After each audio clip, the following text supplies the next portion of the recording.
පොල් වතුරෙන් තුප පැලයක් හදාගන්න විදිය කියලා දෙන්නද? එහෙනම් මේ වීඩියෝ එක ඉවර වෙනකම් අද බලන්න. ඔන්න එහෙනම් පළවෙනි පියවර තමයි පැල තවාන තියෙන තැන පොළව අපි පිළිවෙලකට සකස් කරගන්න ඕනි.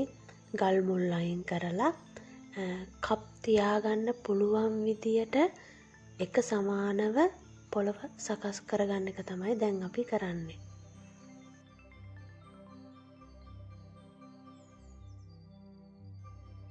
ඔන්න ඔය විදියට පොළව සකස් කරගන්න ඕන. එතකොට කප් ටික පෙරලෙන්න බලන්න එක මට්ටමකට අපිට ලේසියෙන්ම තියාගන්න පුළුවන්. ඊළඟට බලමු අපි කප් ටික පුරව ගන්න පුළුවන් විදියට අපේ පස් මිශ්‍රණය හදාගන්න. මම මේ අරගෙන තියෙන්නේ මතු පිට පස්. ඒ කිව්වේ කොළ රොඩු දිරාපු ඒ වගේ හොඳ පෝර ගතේ යුත් පස් ටිකක් තමයි අපි මේ අරගෙන තියෙන්නේ. ඔයාලත් ඒ විදිහේ පස් ටිකක් පුළුවන් නම් තෝරගන්න. ඊට පස්සේ මම මේකට එකතු කරා 10 අඟුරු. 10 අඟුරු අර පස් බොරුල් ගතියට වගේ තියෙනවා. ඔයාලට තියෙනවා 10 අඟුරු එක් කරන්න. ඒ කරලා මේ විදියට හොඳට 10 අඟුරු ටික කවලම් වෙනකන් අපි පස් ටික මේ අතට කපා ගන්න ඕනි. සමහර විට ඔයාලට ගෙදරදී පෝර ගතියෙන් යුක්ත පස් හොයාගන්න බැරි වේවි. ඒ වුණොත් ඉතින් වෙළඳ පොලේ මේ දේවල් තියනව ගන්න. 10 අඟුරු තියනවා, කොම්පෝස්ට් තියනවා. ඒ වගේ අරගෙන ඇවිල්ලා මේ විදියට හොඳට කවලම් කරලා අපි පස් මිශ්‍රණය හොඳට හදා ගන්නවා. මොකද මෙතන පස් මිශ්‍රණය තමයි ගොඩක්ම වැදගත්. මොකද තුඹ වෙලේ මුල් එහෙම අදින්න ඒ කියන්නේ පස් ටික ලිහිල්ව තියෙන්න ඕන. ඒ හින්දා පස් මිශ්‍රණය අනිවාර්යයෙන්ම හොඳට අපි සකස් කරගන්න ඕනේ. ඊළඟට මෙන්න මේ විදියට කප් අරගෙන මේ වගේ හැම කප් එකකම සිදුරක් අනිවාර්යයෙන්ම තියන්න ඕන. ඊට පස්සේ කප් ටික අරගෙන අපි පස් ටික පුරවගමු. බලන්න පුරවන විදිය මේ විදියට පුරවලා කට කපලා අපි තියෙන එකක් විතරයි කරන්නේ. මේ පස් ටික අපි තද කරන්න යන්නේ නැහැ. මොකද තද කරන්න ගියොත් මුල් අදින්න අමාරු වෙනවා. ඒ නිසා කට කපලා මෙන්න මේ විදියට පිළිවෙලකට අපි කප් ටික තියාගන්න ඕනි. ඒ වගේම තමයි තව දෙයක් කියන්න ඕන. මේ කප් පරිසරයට අහිතකරයි. ඒ හින්දා පැල හිටෙව්වට පස්සේ මේවා ආපහු අරගෙන තියන්න. මොකද ආපහු වතාවක් මේවත් තුඹ පැල කරන්න පුළුවන්. ඒ වගේම තමයි පරිසරයට මුදා හරින්න එපා කියලා ආදරෙන් ඉල්ලනවා. ඊළඟට වැදගත් දේ තමයි අපි තුඹවැල් අරගෙන එද්දී මේ තුඹවැල් හොඳට නිරෝගීව තියෙන මැස්සකින් ඕන අපි අරගෙන එන්න. ඒ කියන්නේ පණුව කාපු නැති, කොඳ වෙලා නැති කිසිම ලෙඩක් තියෙන වැල් අපි ගන්නෙ නෑ මේකට. ඒ හින්දා නිරෝගිමත් වැල් තමයි අපි මේකට තෝරගන්න ඕනේ. මෙන්න මේ විදියට නිරෝගිමත් තුඹ වැල් අපි අරගෙන ඇවිල්ලා වතුර භාජනයකට තමයි මේ දාලා තියෙන්නේ. ඊට පස්සේ අපි කප් ටික මෙන්න මේ විදියට තියාගෙන දැන් මේකට මේ එකතු කරන්නේ වතුර. වතුර වලින් මේ කප් ටික හොඳට පුරව ගන්න ඕනි.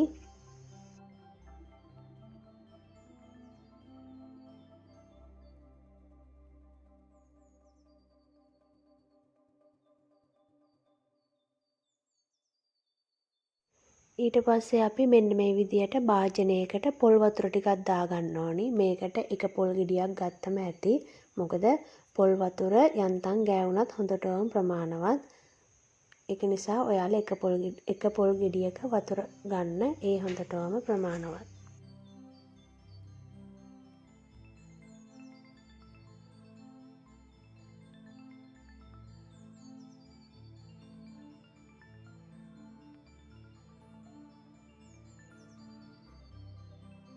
මෙන්න මේ විදියට අපි පොල් වතුර ටික අරගන්නවා. මේකට කිසිම දෙයක් අපි එකතු කරන්නේ නැහැ. පොල් වතුර විතරයි. ඔන්න දැන් හොඳට බලා ගන්න මම මේ මොකද්ද කරන්න කියලා. තුඹ වැලක් අරගෙන මම මේ පුරුකක් කපා ගන්න හදන්නේ. කිව්වේ එක පැකට් එකකට එක පුරුකක් තමයි අපි හිටවන්නේ.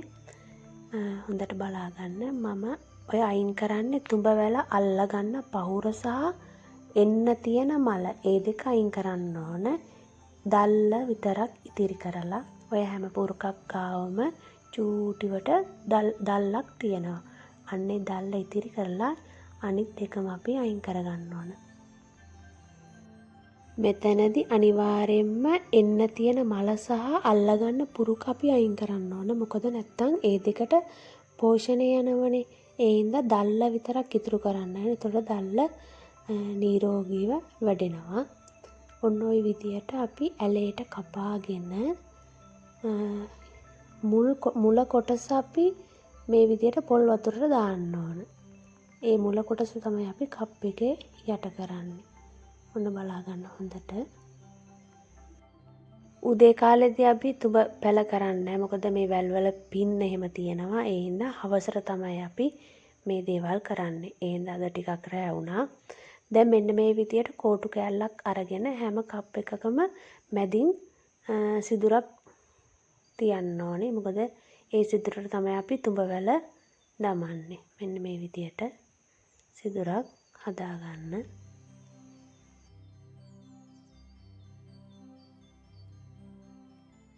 දැන් මෙන්න මේ විදියට තුඹ පුරුකක් අරගෙන අර සිදුරෙන් තියලා අර කෝටු කෑල්ලෙම පොඩ්ඩක් තද කරන්න.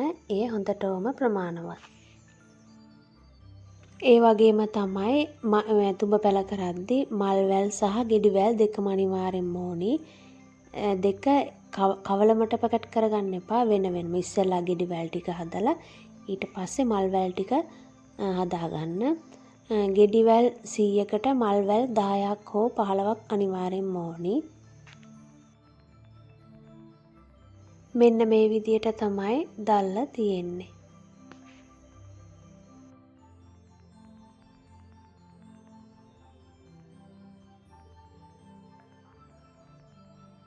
මෙන්න මේ විදියට අපි පිළිවෙලකට කිසිම කලබලයක් නැතිව හිමින් තාලේ මේ වැඩ ටික කරගන්න ඕන. ඊට පස්සේ ආපහු වතුර දාලා හොඳට කප් ටික පොඟව ගන්න ඕනි. ඊළඟට මේ තියෙන්නේ දිලීර.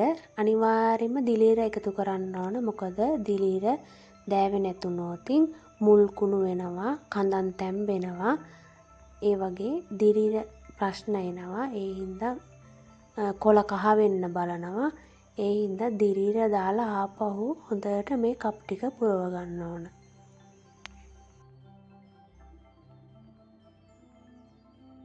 ඊට පස්සේ මෙන්න මේ විදියට බට සවි කරලා අපි ඉටිකොලයකින් වහගන්න තමයි හදන්නේ.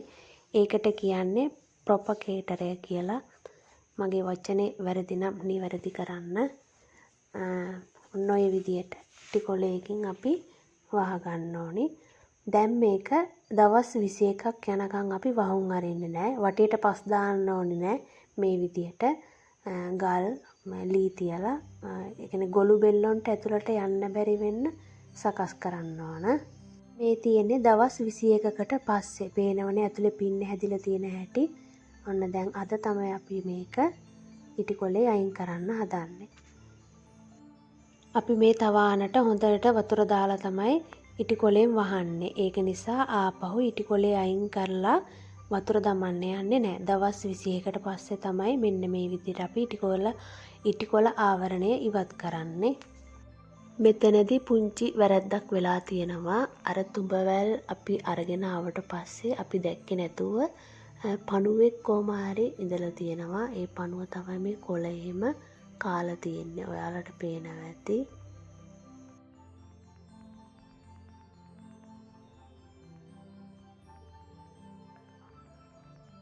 මෙතෙන්දී මල් වැල් ටික නම් හොඳට දළු වැදලා. හැබැයි ගෙඩි වැල් වල තාම යන්තම් තමයි දල් ඇවිල්ලා තියෙන්නේ. ඒකට ප්‍රශ්නයක් නැහැ. දැන් අපි මේවා මේ තවාණෙන් ඉවතර ගන්න ඕනේ. මොකද අවුව හුරු කරන්න ඕනේ හිටවන්න කලින්. ඊට පස්සේ මේවයි කොහොමත් දළු ගතිය එනවා. ඒ හින්දා ඒ ගැන බය වෙන්න එපා.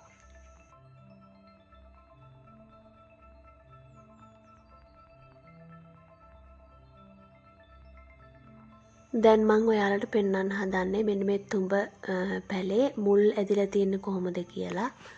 මේකේ දැල්ල යන්තමට ඇවිල්ලා තියෙන්නේ. හැබැයි මුල හොඳටම ඇදිලා තියෙන්නේ. මුල් ඇදිලා තියෙනවා නම් අනිවාර්යයෙන්ම දැල්ලත් ඇදෙනවා. ඒ ගැන බය වෙන්න එපා. පේනව නේද? පස් මිශ්‍රණේ තමයි වැදගත් උනේ. ඔන්න බලන්න හොඳට මුල් එහෙමත් ඇදිලා තියෙනවා. ඒ වගේම පස් ටික තාමත් ලිහිල් ගතියට තමයි තියෙන්නේ.